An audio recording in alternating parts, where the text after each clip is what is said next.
लोग class 10th का द्विघात समीकरण पढ़ेंगे। हमने पिछले वीडियो में द्विघात बहुपद और उसके गुणनखंड के बारे में जाना था। द्विघात बहुपद क्या होता है ना? द्विघात बहुपद, द्विघात का मतलब क्या है ना? देखिए ध्यान से, द्विघात बहुपद यानी कितना घात, घात कितना हो, द्वि हो यानी दो घात, है ना? जब घात दो हो किसी भी बहुपद का, जब घात दो होता है तब उसको हम क्या कहते हैं? द्विघात बहुपद कहते हैं। ठीक है ना? तो हमने पिछले वीडियो में द्विघात बहुपद के बारे में और उसके गुणनखंड के बारे में जाना था। द्विघात बहुपद का जो मानक रूप होता है क्या होता है? ax square plus bx plus c। ठीक है ना? यहाँ पे क्या है कि a नॉट इक्वल टू 0 है ना? a जो है 0 के बराबर नहीं होगा, क्योंकि अगर a 0 के बराबर हो जाएगा तो ये वाला टर्म 0 गुने एक्स स्क्वायर ये क्या हो जाएगा? 0 हो जाएगा, तो ये bx प्लस c हो जाएगा, तो ये द्विघात बहुपद नहीं रहेगा, है ना? और जब द्विघात बहुपद के जब द्विघात बहुपद को 0 से इक्वेट करते हैं, है ना, यानी कि ax square plus bx plus c बराबर अगर हम 0 कर देते हैं तो ये क्या बन जाता है? ये हमारा द्विघात समीकरण बन जाता है। ठीक है ना? जब हम द्विघात बहुपद के बराबर 0 कर देते हैं तब वो क्या बन जाता है? द्विघात समीकरण बन जाता है। द्विघात समीकरण में भी क्या है? a जो है 0 के बराबर नहीं होगा, क्योंकि अगर जब a 0 के बराबर हो जाएगा तो 0 into x square plus bx plus c बराबर 0, तो ये वाला टर्म क्या हो जाएगा?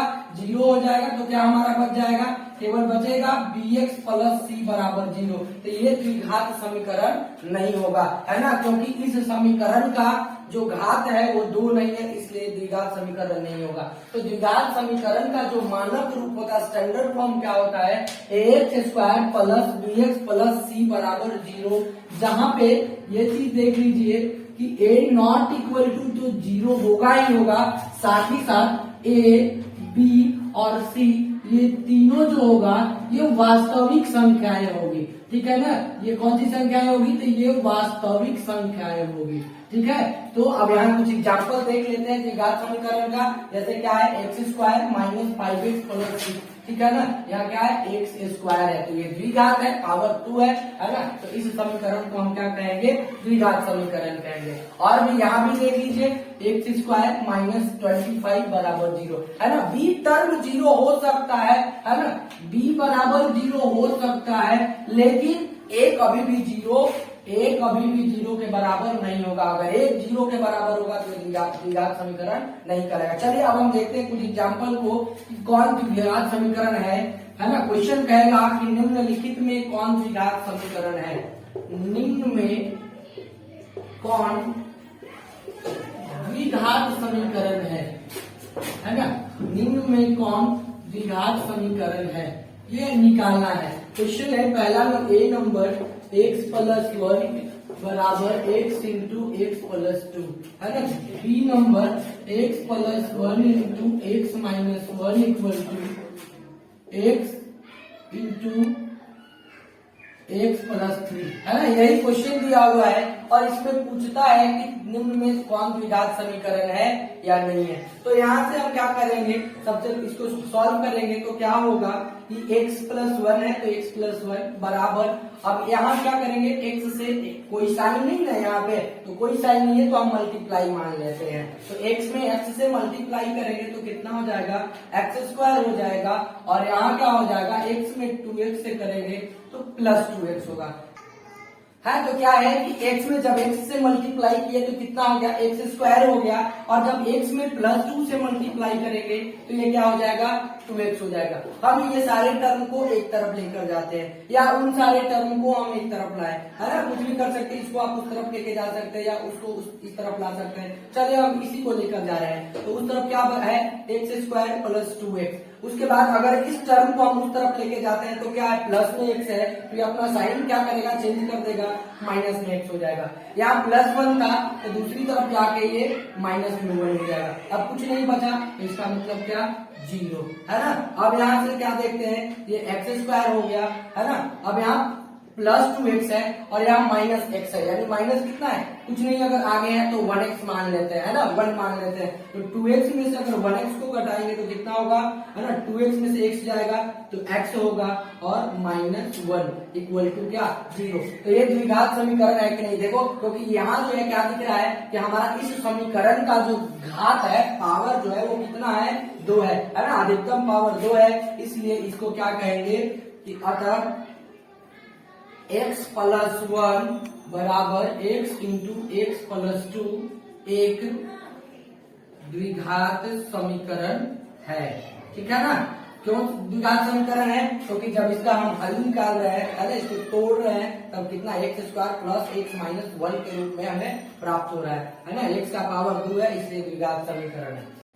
चलिए अगले क्वेश्चन की ओर चलते हैं, है ना। यहाँ क्या है, x plus 1 into x minus 1 equal to x into x plus 3, है ना। यहाँ क्या देख रहे हैं, इन दोनों के बीच में कोई साइन नहीं है, यानी कि क्या साइन, गुना का साइन होता है। अब इन दोनों को आपस में गुना करते हैं, तो यहाँ क्या है, ये x प्लस 1 है और यहाँ x माइनस 1 है ना, यानी कि ये क्या है, a प्लस बी और a minus B, a plus B और a माइनस बी बराबर क्या होता है, a square minus B square होता है ना। अब इसको भी हम इसी फॉर्म में लिखेंगे, यानी कि x का स्क्वायर माइनस 1 का स्क्वायर इक्वल टू, अब x में x से मल्टीप्लाई करेंगे तो कितना होगा, x स्क्वायर हो जाएगा, और x में 3 से मल्टीप्लाई करेंगे तो कितना हो जाएगा, 3x हो जाएगा, है ना। अब x का स्क्वायर 3x स्क्वायर हो गया और 1 का square 1 equal to x square plus 3x।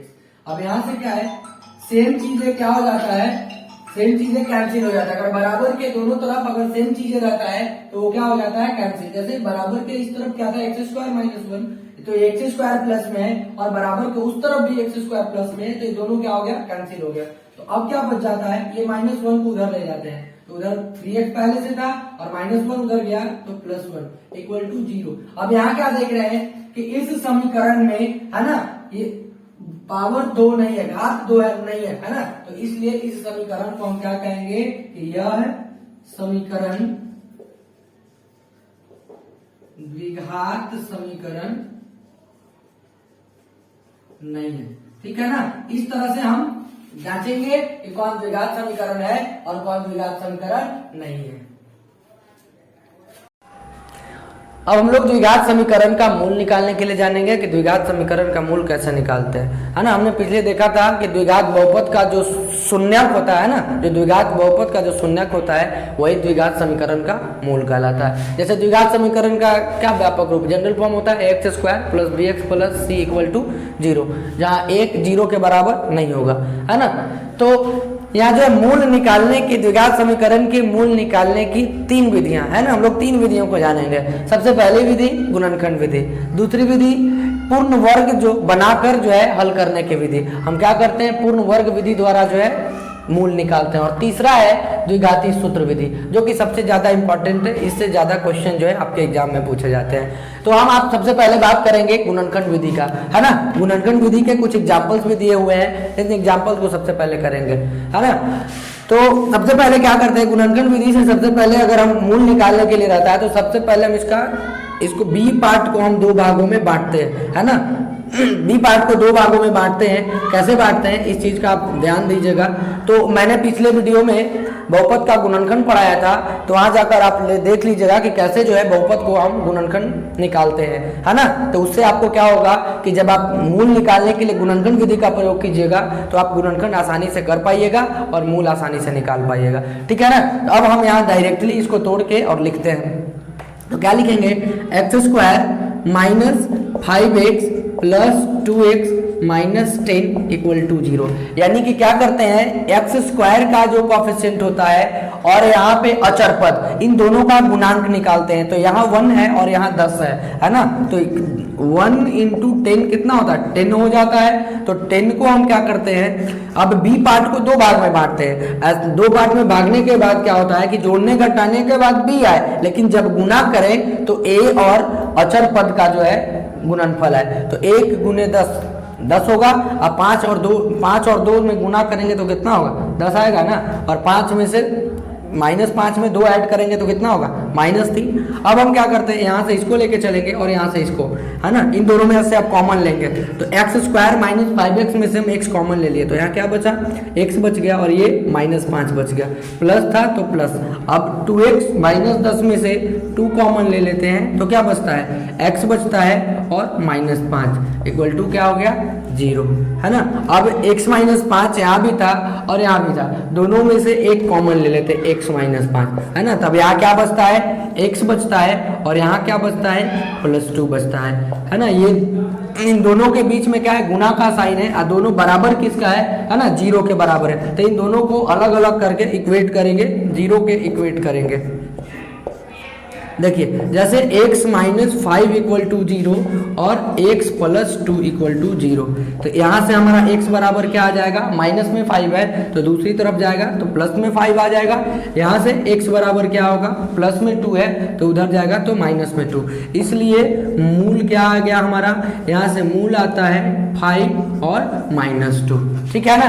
चले एक और क्वेश्चन देख लेते हैं। यहाँ पे 2x² - 7x + 3 = 0, हम कैसे इसका मूल निकालेंगे।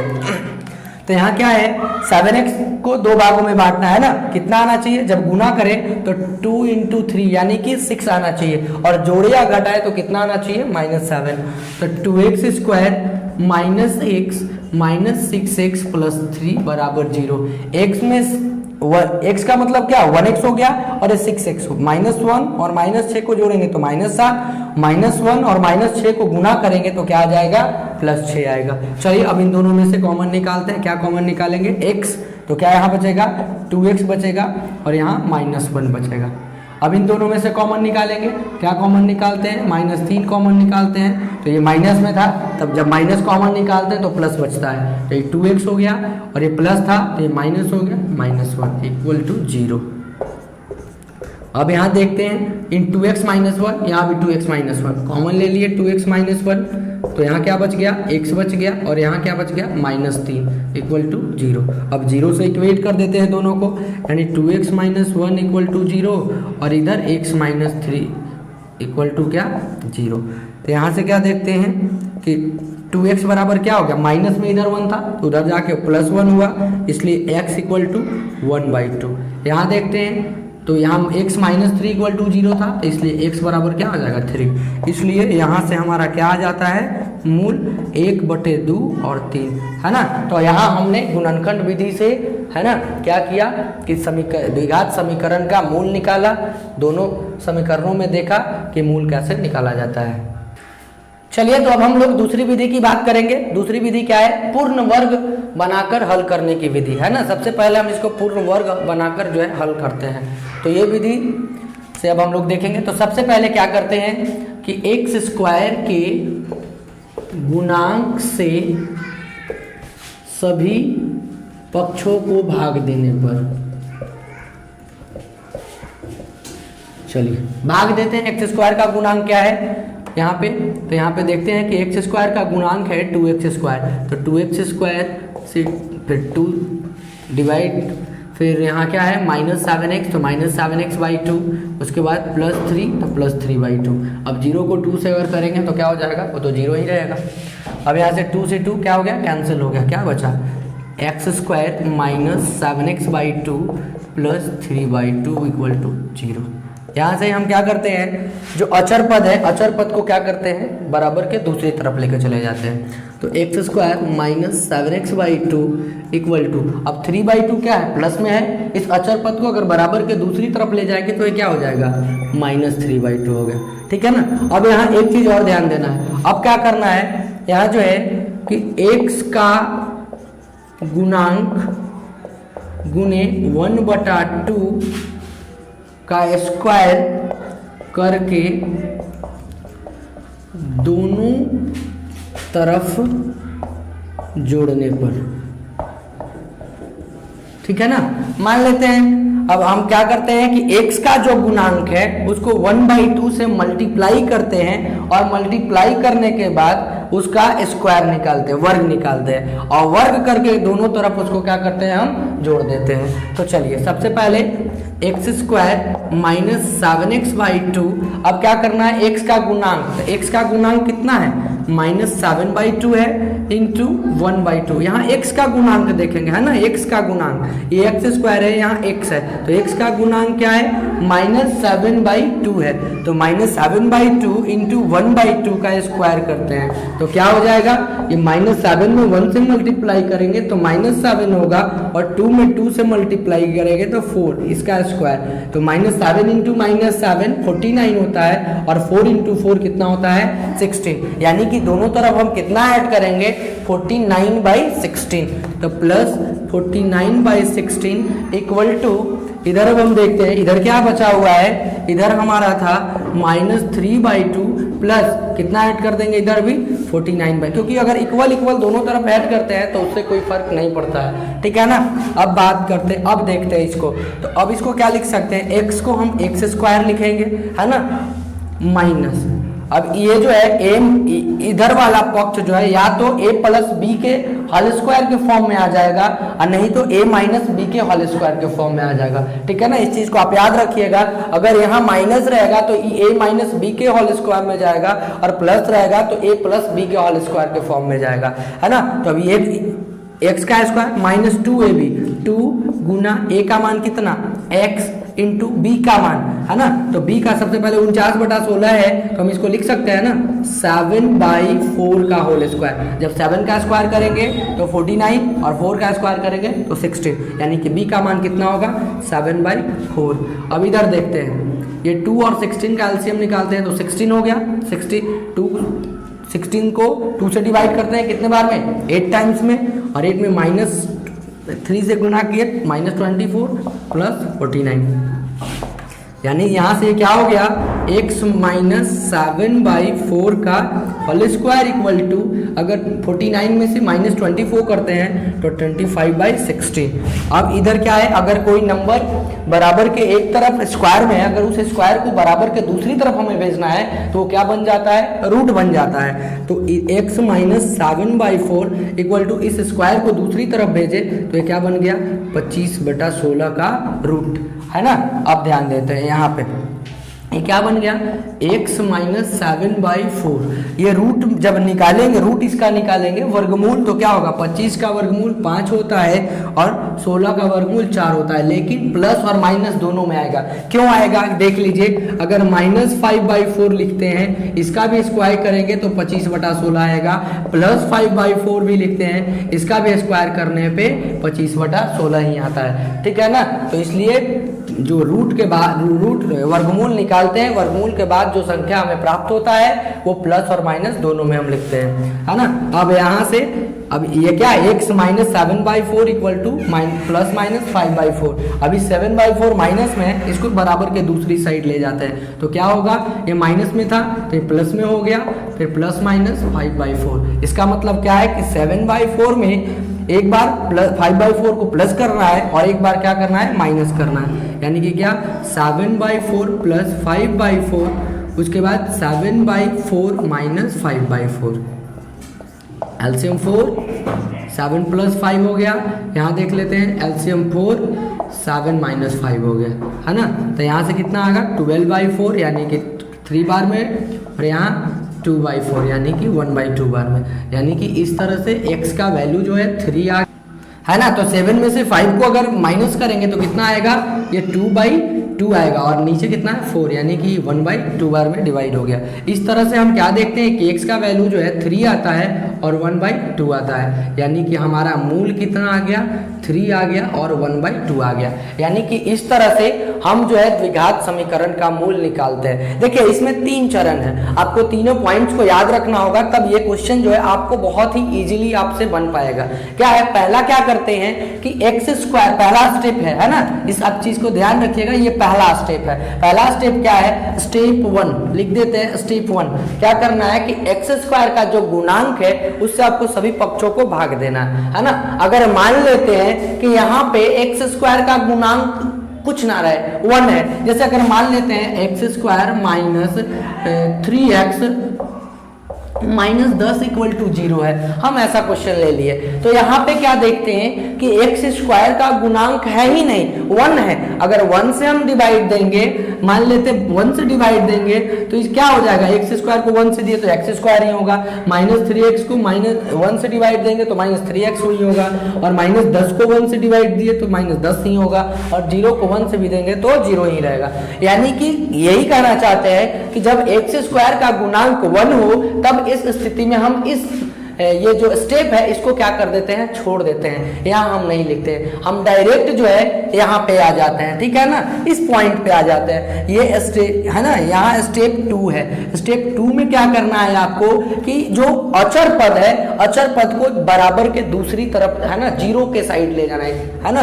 तो अब इसमें क्या करेंगे, यहाँ पहला स्टेप यही होगा, 3x इक्वल टू माइनस में 10 था तो 10 को क्या ले गए, उधर ले गए, है ना। अब क्या करते हैं, ये स्टेप 3 था, स्टेप 3 क्या कहता है कि x का गुणांक तो x का गुणांक क्या कितना है, -3 गुना 1/2, तो 1/2 का स्क्वायर करके दोनों तरफ जोड़ना है। तो -3/2 का होल स्क्वायर तो कितना हो जाएगा, 9/4। यानी कि हमको दोनों पक्षों में कितना जोड़ना है, -9/4 जोड़ना है।